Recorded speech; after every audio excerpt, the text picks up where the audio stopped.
اس شخص نے جب وہ بڑی ضیافت میرا خیال ہے وہ بڑا ہی اہتمام میں مصروف اور مشغول ہوگا، لیکن بائبل یہ بتاتی ہے کہ جب اس نے کھڑے ہو کر، بائبل یہ بتاتے اس نے ایک اعلان کیا تھا وہاں، اس نے کھڑے ہو کر اعلان کیا، اور اس نے کیا کیا؟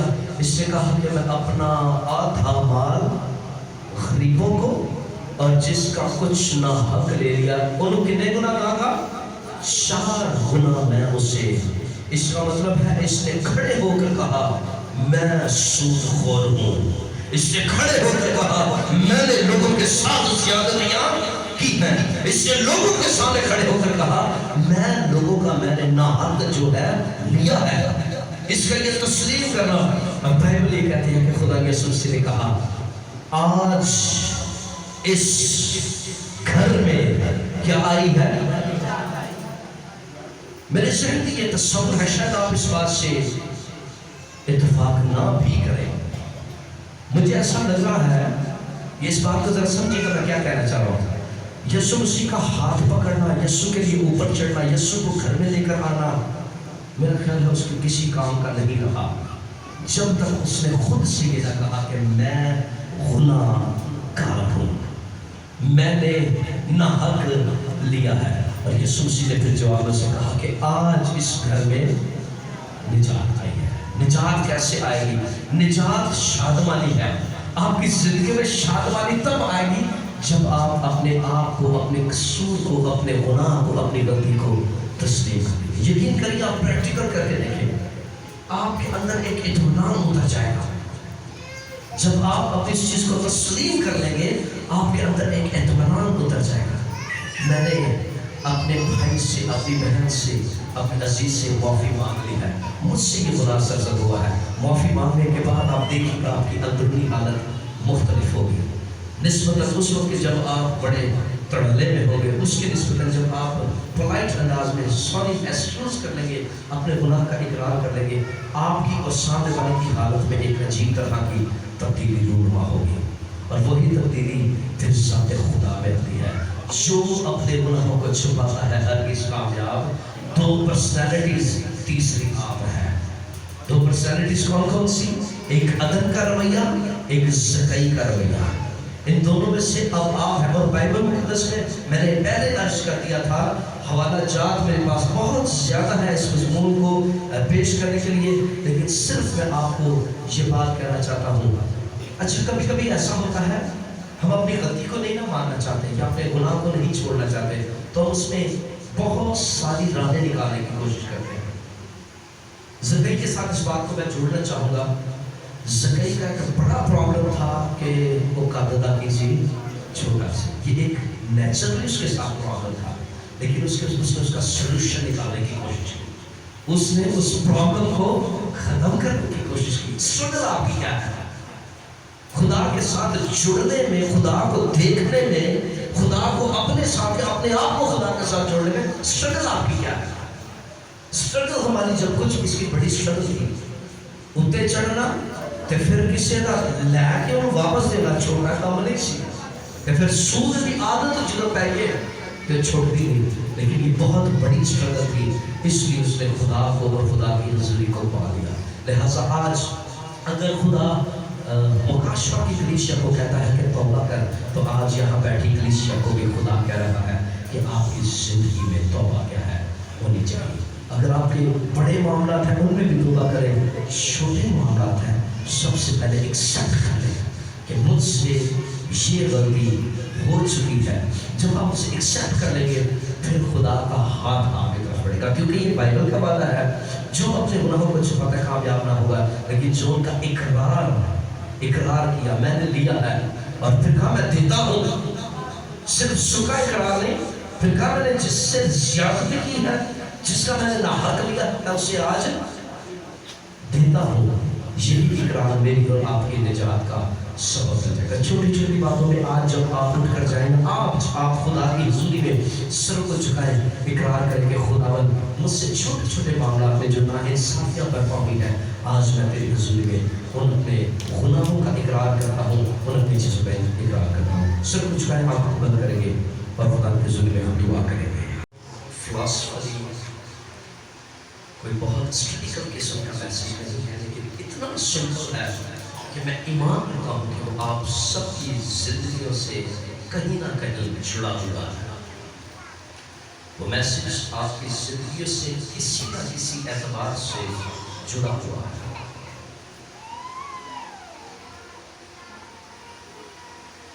آپ جانتے ہیں کہ کئی چرچز میں توبہ کا عمل پڑھایا جاتا ہے۔ پڑھایا جانے سے میری مراد ہے کہ انہیں وہ دہرایا جاتا ہے، اسے دہراتے ہیں اتوار کے اتوار یا میٹنگز میں توبہ کا عمل۔ اور کچھ لوگ اس بات کی کبھی کبھی اپنی منادی میں مخالفت بھی کر دیتے ہیں کہ ہمیں توبہ کی ضرورت نہیں ہے، ہم توبہ کر چکے ہیں۔ لیکن ایک بات یاد رکھیے گا، بدن میں رہتے ہوئے، جسم میں رہتے ہوئے انسان جب تک زندہ ہے، اس دنیا میں ہے، چلتا پھرتا ہے، اس کی زندگی میں نشیب و فراز کا آنا، اونچ نیچ کا آنا، گرنے اور اٹھنے کا عمل بائبل میں تصویر اس میں بتاتی ہے۔ کیونکہ بائبل میں لکھا ہے جے راست باز ڈھگوی پہ تے خدا انہوں ڈگیاں نہیں رہن دے گا، بلکہ خدا انہوں کی کرے گا، خدا انہوں چکے گا۔ میرا مطلب کی ہے کہ راست باز بھی ٹھیڑا کھا سکتا ہے۔ میری بات کو سمجھ ہے جی؟ راست بازوں کی زندگی میں، دینداروں کی زندگی میں، مقدسین کی زندگی میں بھی طوفان برپا ہوتے اور انہیں بہت ساری چیزوں کا سامنا کرنا پڑتا ہے۔ اب بائبل مقدس میں پیدائش کی کتاب سے لے کے مکاشفہ تک ہمیں بار بار نبیوں کا ذکر ملتا ہے، بادشاہوں کا ذکر ملتا ہے، قاسموں کا ذکر ملتا ہے، انصاف کرنے والوں کا ذکر ملتا ہے، منصوروں کا ذکر ملتا ہے، اور اسی کے ساتھ ساتھ ہمیں مکاشفہ کی کتاب میں 7 کلیسیاؤں کا ذکر ملتا ہے۔ اور ان 7 کلیسیاؤں سے خدا نے مخاطب ہو کر کہا جگہ بجگہ کلیسیا سے یعنی کہ بات کی، اور خدا نے کہا کہ تو توبہ کر اور پہلے کی طرح کیا کر، کام کر۔ میں تیرے کام سے واقف ہوں، میں تیری محنت سے واقف ہوں، میں تیری لگن، تیری محبت سے، ساری چیزوں سے واقف ہوں، لیکن مجھے تجھ سے ایک شکایت ہے کہ تو نے اپنی پہلی سی محبت کیا کی ہے، چھوڑ دی ہے۔ لیکن خدا نے ساتھ یہ بھی کہا اگر تم نے چھوڑ دی ہے تو میں تجھے کہتا ہوں کہ توبہ کر اور پہلے کی طرح کیا کر، کام کر۔ ایدہ مطلب ہے جے مکاشفہ دی کلیسیا دی کھچ ہو سکتی ہے تے ایس چرچ تے عالمگیر کلیسیا جڑی ہون رون تے زمین تے کام کر رہی ہے وہ دی کھچ کیوں نہیں ہو سکتی؟ وہ اس کلیسیا نے جڑی ہوئی ہے۔ یسوع مسیح اس کلیسیا کی چلتا پہنا سی، آج اسی ایمان رکھ لیا کہ ہم جو برگزیدہ لوگ ہیں، کلیسیا جو ہے یسوع کا بدن ہے۔ کلیسیا کیا ہے؟ یسوع کا بدن ہے۔ اور کلیسیا کے ارکان ہوتے ہوئے، کلیسیا کے رکن ہوتے ہوئے ہماری زندگی میں اگر کبھی کچھ ایسا آ جائے تو ہمیں کیا کرنا ہے؟ توبہ کرنے کی ضرورت ہے۔ بائبل مقدس میں کیا لکھا ہے؟ تمہاری کمریں کسی رہے، تمہارے چراغ جلتے رہے۔ میری بات کو آپ سمجھ جی میں کیا کہنا چاہ رہا ہوں؟ یعنی کہ آپ سب جڑ کر مل کر کلیسیا بن کر، کلیسیا کا اگر کوئی اعضاء کہیں کمزور ہے تو اسے درست ہونے کی کیا ہے جی؟ ضرورت ہے۔ بائبل مقدس میں لکھا ہے بس ڈھیلے ہاتھوں اور سست گھٹنوں کو کیا کرو، درست۔ یہ مطلب ہے ٹھیک ہو سکتے ہیں۔ انہوں آج مسا کی مساج دی کی ہے ضرورت تاکہ جوڑ جڑ ڈھلے نو کی ہو جائیں، ٹھیک ہو جائیں۔ یعنی کہ خدا آپ کو اور مجھے بحال کرنا چاہتا ہے، خدا آپ کو اور مجھے کیا کرنا چاہتا ہے؟ لیکن یاد رکھیے گا بحال ہونے کے لیے ہوتا کیا ہے؟ سب سے پہلے ہم اپنی غلطی کو تسلیم کر لیں۔ بات سمجھیں جی؟ بحال ہونے کا آج میں آپ کو کی دے رہا ہوں، بحال ہونے کی آج آپ کو کنجی دے رہا ہوں۔ کبھی کبھی ہماری زندگی میں تازگی نہیں آتی۔ آج میں سادہ سا میسیج توبہ کا میسیج دینا چاہتا ہوں۔ یسوع مسیح نے منادی کی، یسوع مسیح نے اپنی منادی کا پہلا پیغام، خوشخبری کا پیغام، توبہ کا پیغام لوگوں تک پہنچایا اور کہا کہ توبہ کرو۔ یوحنا بپتسمہ دینے والے جس کے بارے میں لکھا ہے نبیوں میں عورتوں میں سے جتنے نبی پیدا ہوئے اس سے تگڑا کوئی نبی نہیں ہے۔ جتنے عورتوں سے پہلا سب سے بڑا نبی کون سا ہے؟ یوحنا ہے۔ اور یوحنا منادی کیا کرتا رہا؟ یوحنا ایک ہی بات کی منادی کرتا رہا کہ توبہ کرو، توبہ کرو، کیونکہ آسمان کی بادشاہی نزدیک ہے۔ آج بھی میں آپ کو میں نہیں جانتا کہ آپ کی زندگی میں کس قدر بڑے بڑے بھنسار ہیں، گناہ ہیں، یہ کیا کچھ ہے، میں اس بات سے نہیں واقف اور عدالت کرنے کا کوئی میرے پاس اختیار نہیں ہے، لیکن میں یہ ضرور آپ کو کہنا چاہ رہا ہوں، آپ کی زندگی میں اگر چھوٹی چھوٹی چیزیں بھی ہیں تو انہیں کوشش کریں کہ ہم ترک کریں۔ کسی نے کیا خوب کہا ہے کہ کبھی ہم پہاڑوں سے ٹھوکر نہیں کھاتے، ہم جب بھی ٹھوکر کھاتے ہیں نکے نکے پتھروں سے کھاتے ہیں۔ جب ہم چلتے ہیں جسے ہم کچھ بھی نہیں سمجھتے، بعض اوقات وہ ہمیں ٹھوکر دے جاتا ہے اور ہم لڑکھڑاہٹ کا شکار ہو جاتے ہیں۔ تو لہٰذا گزارش ہے چھوٹی چھوٹی باتیں۔ آج میں 2 پرسنالٹیز آپ کے سامنے ان کا بیان کروں گا اور بائبل کی روح سے آپ کو اس بات کو میں آپ تک پہنچانے کی کوشش کروں گا۔ 2 پرسنالٹی، شاید ممکن ہے آپ نے پہلے بھی یہ میسج میں سنا ہو، لیکن اسے ذرا غور سے سنیے گا، آج خدا کا روح کیا کہنا چاہ رہا ہے۔ سنیں جی، یاد رکھیے گا، جب ہم شخصی طور پر خراب ہوتے ہیں، ہماری شخصی طور پر زندگی میں جب خرابیاں برپا ہوتی ہیں تو وہ خرابیاں آگے ٹرانسفر ہوتی ہیں۔ وہ خرابیاں آگے کیا ہوتی ہیں؟ اس کا مطلب یہ ہے کہ مجھے اپنے آپ کو ٹھیک کر لینا ہے تاکہ میرے دائیں پر، میرے بائیں پر، میرے گھر میں خرابی پیدا نہ ہو۔ خاص بات ہے جی، سنیے گا غور سے۔ آپ جانتے ہیں عدن میں ہوا سے گناہ سرزد ہو گیا، اور پھر بائبل یہ بتاتی ہے، سادہ سادہ سے بات کروں گا، ایک شخص، دو لوگوں کا خاندان ہے، آدم اور ہوا، لیکن جب ایک شخص کی زندگی میں خاندان کے ایک حصے میں جب گناہ آ گیا تو پھر وہ گناہ آگے کیا ہوا؟ ٹرانسفر ہوا۔ یعنی کہ جب ہوا نے گناہ کیا تو پھر ہوا نے اپنے شوہر کو موٹیویٹ کیا، اپنے شوہر کو اس بات کے بارے میں قائل کیا کہ میں نے بھی یہ کھایا ہے، تو بھی اسے کھا لے۔ میری بات سمجھ رہے ہیں آپ؟ جب جس بات کو آپ اگنور کرتے ہیں وہی آپ کی تباہی کی وجہ بن جاتی ہے۔ اور بائبل میں آج یہ بات میں نے شروع میں لفظ کہا ہے کہ جب تک ہم اپنی غلطی کو تسلیم نہیں کر لیتے تب تک بحالی کا آنا ناممکن ہے۔ جب تک ہم اپنی غلطی کو تسلیم نہیں کر لیتے بحالی کا آنا کیا ہے جی؟ ناممکن ہے۔ آپ جانتے ہیں جب پیدائش کی کتاب 30 باب 10 آیت کو ہم پڑھتے ہیں تو جب آدم اور حوا سے گناہ سرزد ہوا تو خدا نے پکارا، خدا نے انہیں پکارا اور خدا نے کہا کہ اے آدم تو کہاں ہے؟ اس نے جواب میں کیا کہا؟ میں نے باغ میں تیری آواز تو سنی، میں نے آج کے صبح چرچ میں تیری آواز تو سنی، لیکن میں ڈرا، کیونکہ میں کیا تھا؟ عدن کی بات کر، کیونکہ میں برہنگی کی حالت میں تھا، میں ننگا تھا، اس لیے میں کیا ہوا؟ چھپ گیا۔ اب سوال یہ پیدا ہوتا ہے آدم کا اس آپ کی زندگی کے ساتھ اس بات کا کیا تعلق ہے؟ میری بیٹی، میرے بھائی، خدا تیرے گناہوں کو جانتا ہے، خدا تیری اندر کی حالت کو جانتا ہے، خدا تیرے اندر سے اٹھنے والے خیال کو جو جنم دیتا ہے خدا اسے جانتا ہے۔ داؤد کہتا ہے تو میرے خیال کو دور ہی سے جانتا ہے، تو میرے خیال کو دور ہی سے۔ آپ کے اندر کی حالت خدا کے سامنے، آپ کھلی کتاب ہے خدا کے سامنے، کوئی ایسی بات نہیں اور اپنی زندگی کی نہیں جس سے خدا نہ واقف ہو۔ خدا سب کچھ جانتا ہے، لیکن خدا جاننے کے بعد بھی آپ سے سوال کرتا ہے تو کہاں ہے؟ خدا کو پتا تھا عدن میں کیا چڑھ گیا ہے، خدا جانتا ہے۔ آدم اور حوا کے درمیان کیا ہو گیا ہے، خدا جانتا ہے۔ خدا پھر بھی کہتا ہے تو، خدا آج آپ کی زندگیوں کو بھی جانتا ہے۔ پاسٹر امجد تو کہاں ہے؟ خدا جانتا ہے، لیکن خدا میرے جواب کو سنے۔ جب وہ پوچھے تو کہاں ہے، میں بتاؤں میں کس حالت میں ہوں، میں بتاؤں آج بتائیں کہ میں کس حالت میں ہوں، آج کہیں کہ میں کس حالت میں ہوں۔ خدا میں نہ چاہتا ہوں یہ کام کیا، بتائیں اس سے۔ بائبل مقدس میں لکھا ہے لیکن انہوں نے کیا کیا؟ انہوں نے اپنے آپ کو کیا کیا؟ انہوں نے چھپایا۔ اور بائبل یہ بتاتی ہے کہ انہوں نے اپنے لیے لنگیاں بنائی اور انہوں نے اپنے آپ کو چھپانے کی کیا کی؟ کوشش کی۔